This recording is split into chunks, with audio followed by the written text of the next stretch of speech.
We are live. I'm Naijha Wright Brown, host of Naijha Speaks, executive director of Black Veg Society, contributing for Unchained TV today.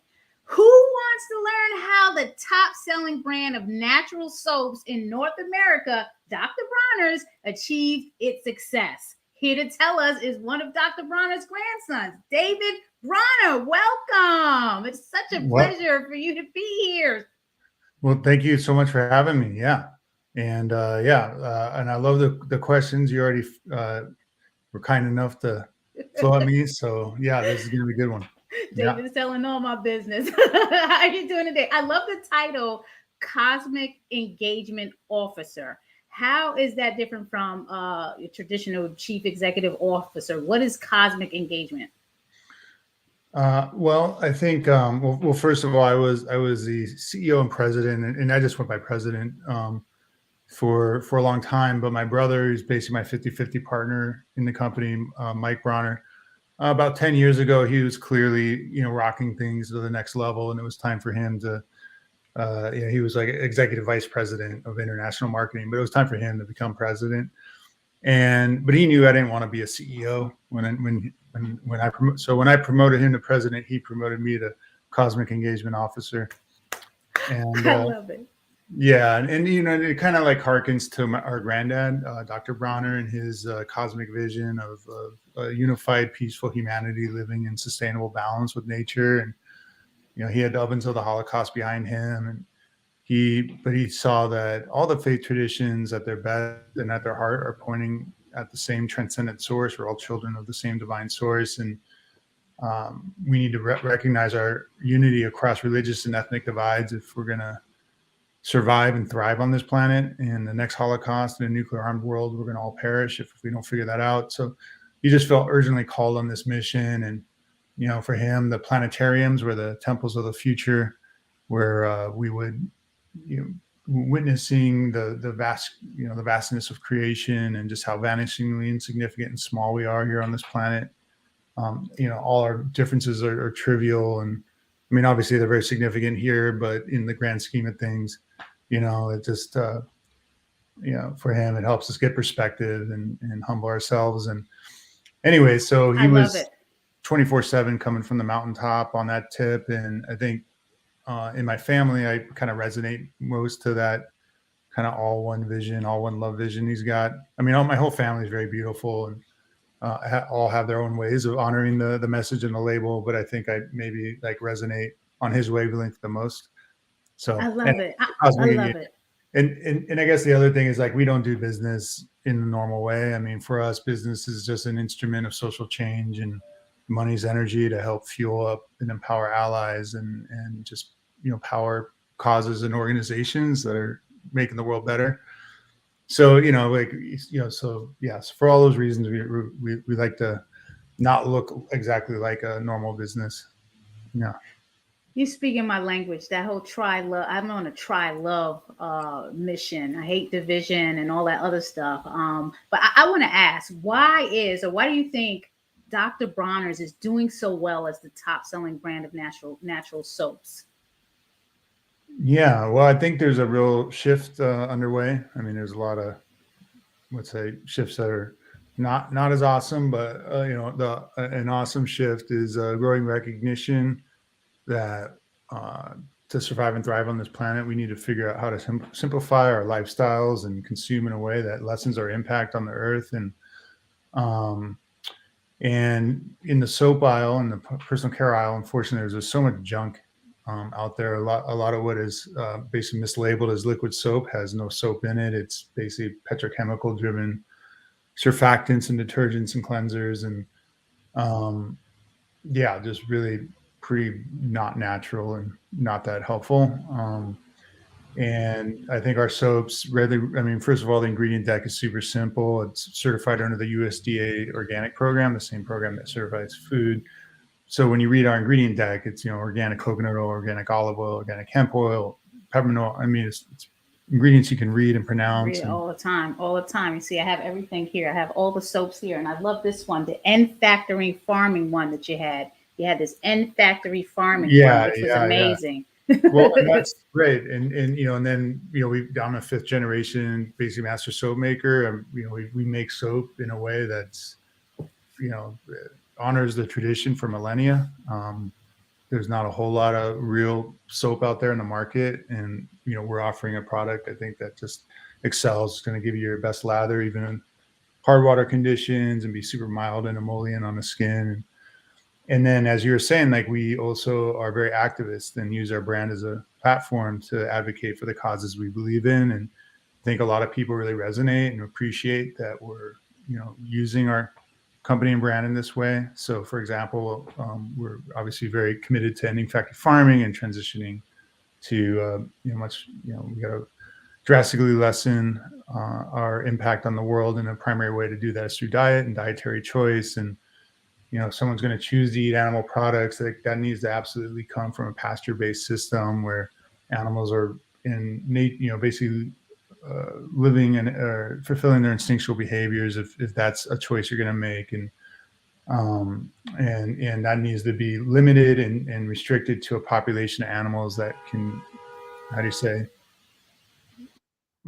thrive in balance. I mean, if you look at a wild ecosystem, like a wild forest, I mean, there's a sustainable balance of animal and plant life. In our farming ecosystem, it's a disaster. All the animals have been taken off the farms and put into factory cages and are raised in horrific conditions. And the best day of their life is their last one often. And it's just so sad and miserable. And they're being force fed GMO corn and soy that they weren't evolved to eat. And so when we have these monoculture deserts. So anyways, yeah, so we advocate a plant-based diet. I've been vegan myself since '96. We feed our company, our staff get free organic vegan lunches every day. Nice, Yeah, so nice, nice. and we're trying, and my whole family is not vegan, so like we do one day a week. We do bring the food truck comes with like the grass-fed beef. And but what I'm trying to tell everybody is, like, look, if you're not going to commit to being vegan, if it's not going to be grass-fed, if it's not going to be the highest possible level, you don't need to eat that. You can just eat vegan. And just trying to meet people where they're at and bring them on the journey. And yeah. I'm so glad you said meeting people where they're at, because I'm an executive director, like I mentioned, of the Black Veg Society, which Dr. Bronner is definitely supporting. We appreciate that. And that's exactly what we do. Meet people where they are on the journey, where you are, meeting you halfway, as they say. Is there one thing you would change about the Dr. Bronner's brand right now, if you can think of something? Any one thing? Yeah, I mean, the plastic issue is a big one. We're all of our bottles are 100% post-consumer recycled plastic. We pioneered that 20 years ago, but that's not a perfect solution. It's very incomplete, and it's a challenge because we need a bottle that'll stand up in a shower in the sun for like 3 months. And unfortunately, a lot of the biodegradable packaging out there, it's just starts biodegrading, much quicker than that. And in glass, you can't have glass in a shower. So anyways, we're working hard to pioneer some bulk refill systems, and work with partners who are working with retailers. And there also needs to be consumer shift in behavior, where people start really bringing containers in for refill. That's one strategy. Another strategy is we're looking at a cardboard box, like kind of a refill size in a cardboard box. This does still have a thin plastic liner, but it's like less than 10% of the current plastic. So then people would buy that, and then they could refill the whatever bottle from that. But yeah, I mean, the plastic issue is a big one, and that's something that I think as a society we need to tackle. There's actually legislation in California that's moving, and a ballot measure on reducing plastic pollution that will tax single-use plastics. Like 50% of plastic in our environment is single-use. So, plastic bags, water and bottles, and all that single-use. I mean, that's like the kind of low-hanging fruit, and we just need to really start shifting behavior. But absolutely, that's, I would say, the number one challenge in front of us. I figured I try to recycle, when I can, the bottles and putting soaps in it. So I agree with you 100%. Thank you for that. When you're evaluating the success of Dr. Bronner's products on a monthly, quarterly, annual basis, how are you doing that? What are you actually looking at? I mean, we look at numbers and bottom lines, but what exactly are you doing to evaluate the success of the products? Yeah, I mean, I think, in strict, I guess, quality terms, we want to just make sure we're hitting close to 100% order fulfillment with product that's consistently awesome every time, and so that's obviously, I think, a number one criteria. Obviously, in being profitable and generating a good margin.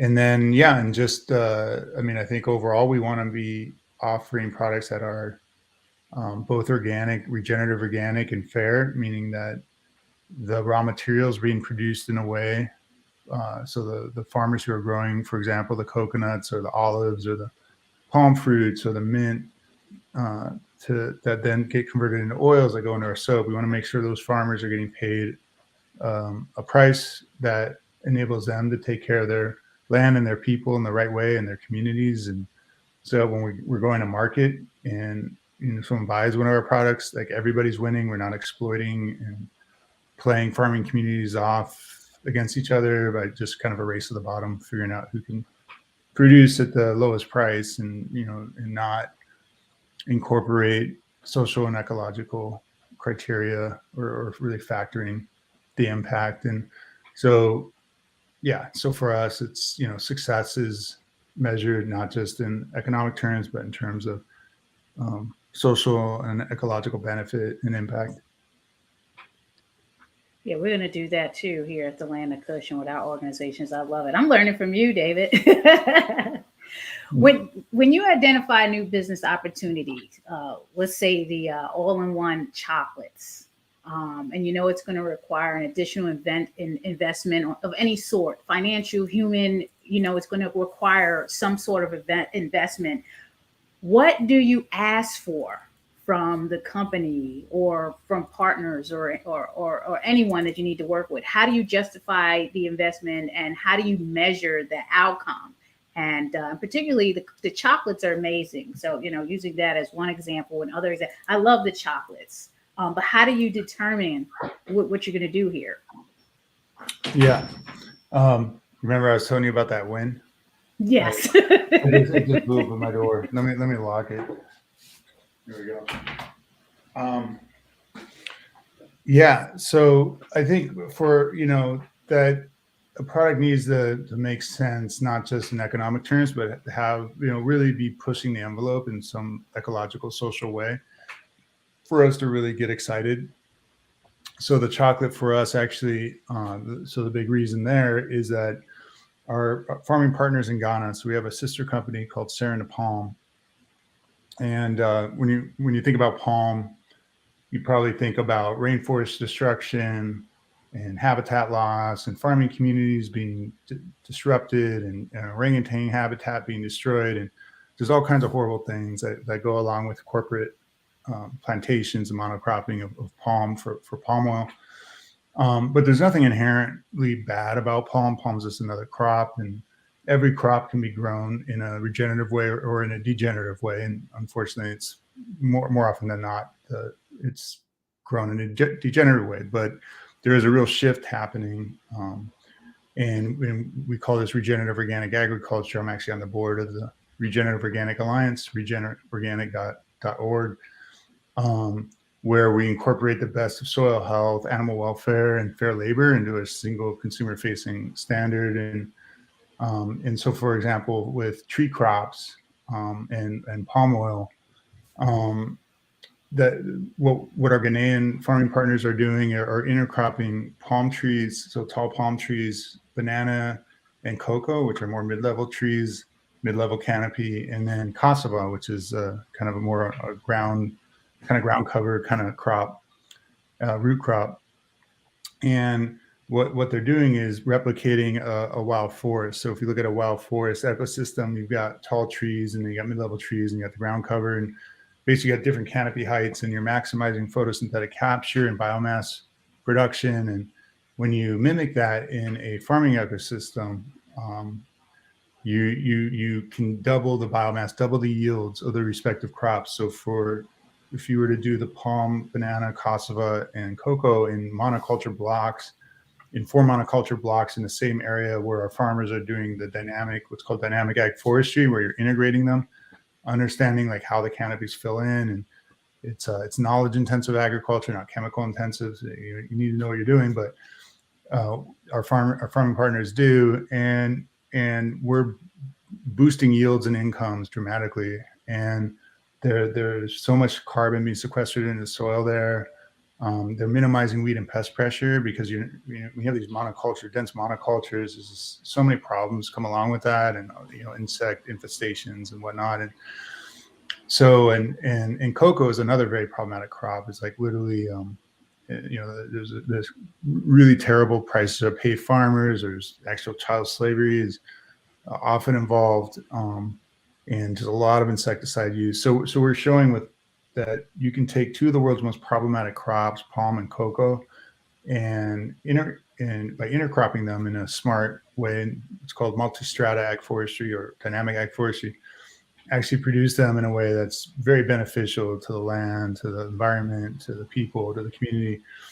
And we've been helping our farming partners market their cocoa, because Ghanaian cocoa is like top quality in the world. And we were helping them market to European chocolatiers for the last 5 years. And, at some point, we got the idea like, well, you know what, we really want to tell the story of dynamic ag forestry, and what better way to tell it than launching our own chocolate. I mean, we already now know all the best chocolatiers. And so we partnered up with Maestrani. It's a top, multi-generational family chocolatier in Switzerland. So they're producing, just incredible chocolate, working with regenerative organic cocoa, regenerative organic coconut sugar, and, all vegan, and just, and we're just really wanting to tell the story of dynamic ag forestry with the product. And so that's for us, like, we really want to make sure there's some kind of like reason, like beyond just making money. Yes, we do. Yeah, exactly. And I love the chocolate. My favorite is there's a coconut one there. I love that. I mean, they're all good, and that's my favorite. I love that one. We're in the middle of the Maryland Vegan Restaurant Week here in Maryland, and we are giving away boxes of the chocolate of all the flavors, and we're putting it in these swag bags, raffling them off. We definitely want folks to know about the Dr. Bronner's All One chocolate. It is incredible. You have to go out and get some. Trust me, you will not be disappointed. In the history of Dr. Bronner's, have you ever had to deal with any major product issues? I mean, I'm sure you have. Which product? How did you handle it? And what was the resolution? Yeah, I mean, I think it was our VCO or coconut oil. So we've got like our first major fair trade project. So in 2003, we went certified organic, and that was great. And it's great not to blast pesticides on the land and people, but we realized that organic in and of itself, first of all, had no social criteria. So we had no, we were still buying from brokers, and we didn't have transparency to the actual farming and growing conditions. And so we wanted to make sure that the farmers were getting a good price, and the workers were being treated fairly and paid fairly. And organic, it's just, they're just silent. They're just silent on that dimension, the organic regulations, and also that there's, organics kind of a system of like what you shouldn't do. It doesn't really necessarily say what you should do. Like what are the, so it says like, don't use pesticides, but it doesn't say, well, have a diverse crop rotation, and, make sure you're cover cropping and you're not leaving soil bare, and you're feeding the soil with nitrogen fixing cover crops, and, and just like all the smart things that a regenerative organic farmer does. So we realized we needed to go beyond organic. And when the tsunami hit Sri Lanka in, I think, 2004, one of our key leaders in Bronner's, he came from the coconut fiber industry into hemp. Like we've been a very activist company on the hemp and cannabis fronts, and he came in through his interest in replacing synthetic fibers with natural fibers, including hemp fiber and coconut. So he had all these relationships in Sri Lanka, which has a huge coconut producing infrastructure. And so when the tsunami hit, he wanted to, he set up like a microloan kind of NGO that was giving like fishing boat owners or enabling people to rebuild their fishing boats and their sewing shops and basically like help rebuild the cottage economy. And unfortunately, like a lot of like when a disaster hits, a lot of aid is like food and clothes, and then the media cycle moves on. And Right. so this was this cool project of like how do we kind of really help catalyze or recatalyze the existing industry. And then, I said, well, Garo, my friend, I was like, we want to go fair trade, and coconut oil is the number one ingredient. Let's work with these Sri Lankan farmers. I mean, they're growing coconuts all around us. And one thing led to another. And we bought a coconut mill in Sri Lanka and began producing coconut oil for our soap. But at the time, the whole project was that we'd have a cosmetic grade and a food grade. And the food grade was supposed to go to another brand that was going to market virgin coconut oil, and really top quality, Sri Lankan top quality. But the price, unfortunately, was high, and that partner walked away. So we were kind of in a bad situation of like, okay, this project has no viability if we don't have a food partner. And so we're like, well, I guess we need to enter the market with a VCO under our own brand.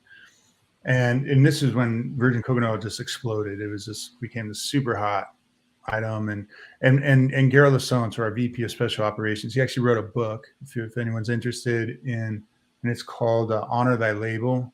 Honor Thy Label.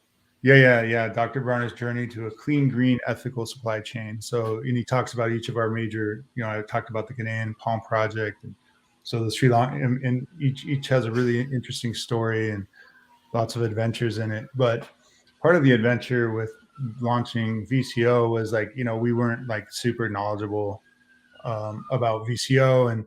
I mean, we knew how to make it, a really beautiful bulk VCO, but it turns out that there's like just some sensitivities with like moisture, like little bits of moisture pockets, and like mold can grow. And so anyway, so we had just some issues with mold growth, nothing dangerous, just like, just kind of like off flavors and whatnot, right, in the coconut oil. So that just led to, hey, we got to like just pull this operation apart and then just like, make sure it's super clean and putting in micro filters at, various steps. And so anyways, so that was definitely a challenge to, it's like, oh my gosh, we got, but it wasn't unique to us. Everybody was dealing with it, right. It was kind of a new product for everybody. And because most vegetable oils, you don't need to worry about it because it's like, they're anhydrous, there's no water, there's no opportunity for anything to grow. But because coconut oil is solid at room temperature, you can get these little pockets and little, moisture pockets. So anyway, so it was like a, kind of building the plane while we're flying it, figuring stuff out. And like, oh my gosh. But we were able to negotiate through all that. And we're the number one brand in a VCO, and you will never ever find another moldy jar or Dr. Bronner's VCO in the market. We handled that. But yeah, that was definitely an adventure. I'm sure it was. We all have a story to tell. So thank you for sharing that. Leadership, your approach to leadership of the company. What have you and your brother done at the helm that's different from previous generations of leadership? Well, I mean, I guess maybe we've formalized things a little more. I think things were running a little more informally, and that's fine when you're smaller. But as you get bigger, at this point, we've got like 300 people or on our workforce, and yeah, you just got to bring in a whole other level of systemization, but doing it in a human way and not letting it get overly bureaucratic and siloed, and making sure everything is, still flowing in a good way. And Um, and yeah, so I think we're, negotiating our growth in a way to, make sure it still is of service to our, serving our people and the planet and our customers and being awesome and not losing our way. And so, not bringing in any money that, a lot of people to grow will bring in, would say, misaligned investors. And fortunately, we've never had to do that.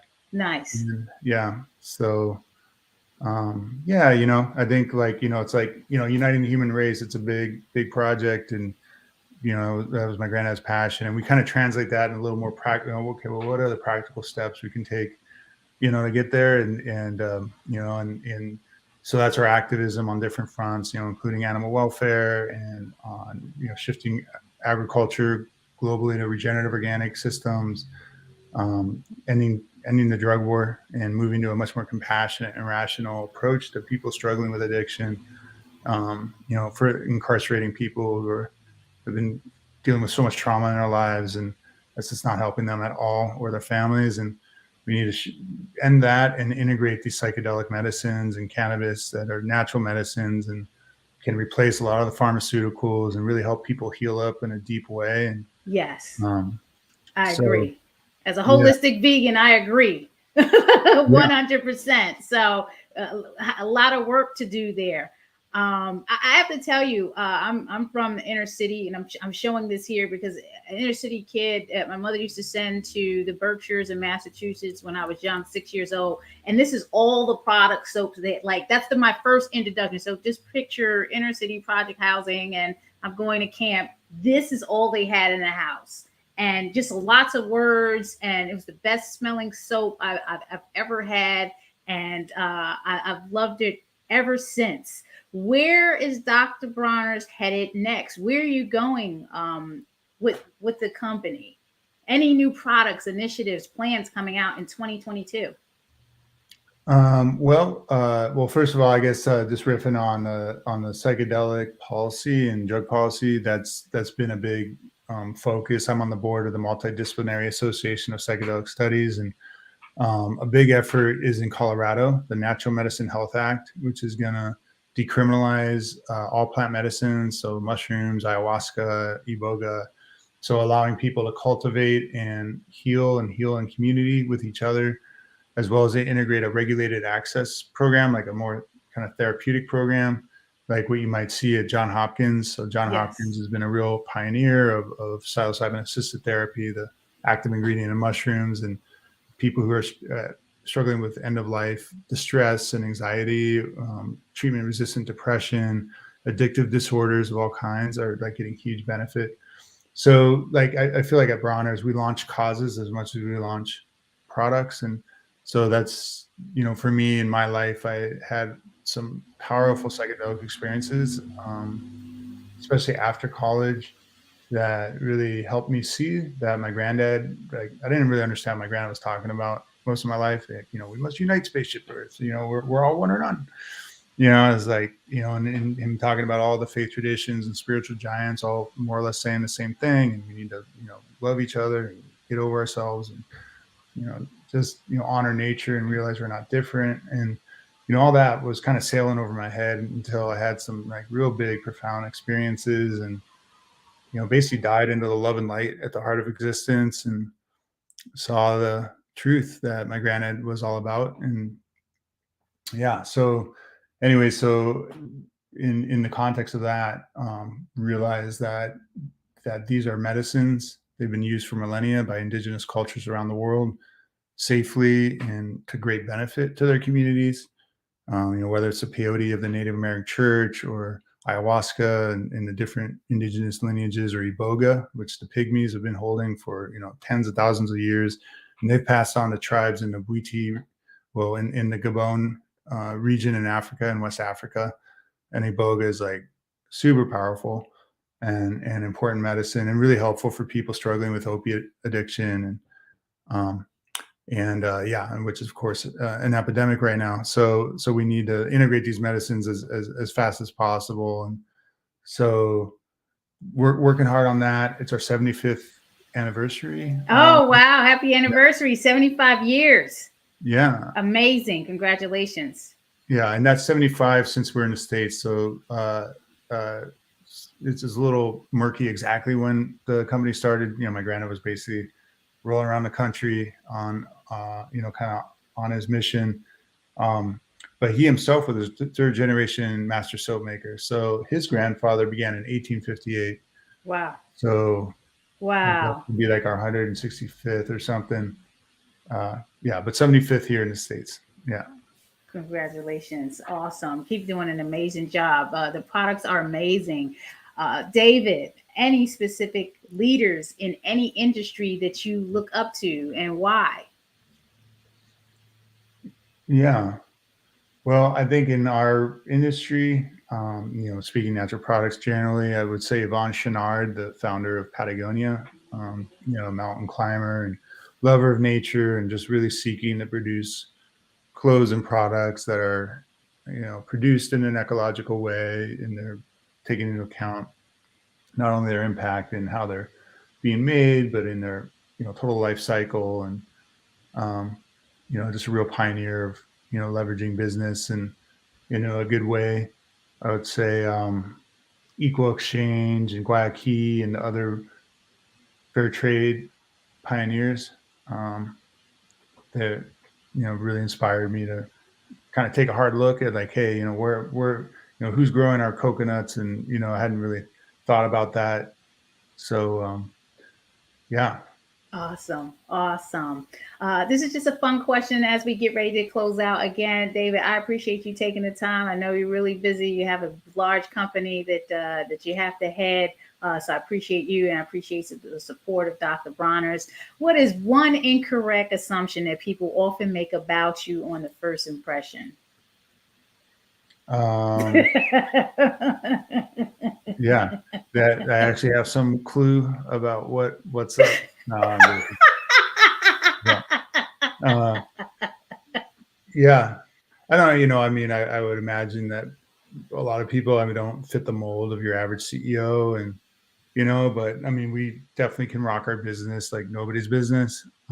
You sure Yeah, can. I got all yeah. these products here. Funny story. I put some relax balm on my lips, thinking it was lip balm. It really cooled me off.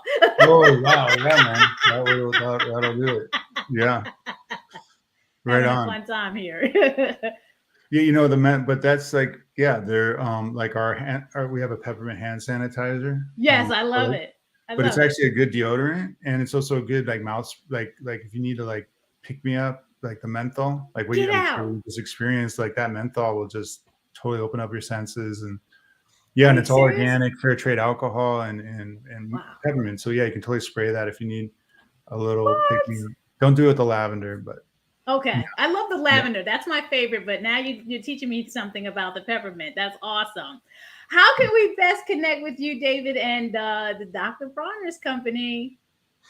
Yeah, I think just we're on social here, so you've got us on Facebook and Instagram and Twitter, and yeah, I mean, if you hit up any of those and want to send something to me, it gets to me and I'll respond. So You yeah, have a lot of comments coming in here. I want to thank everyone for tuning in. I'm going to share a link to another interview that David did for Farm Not Farms, and it was incredible.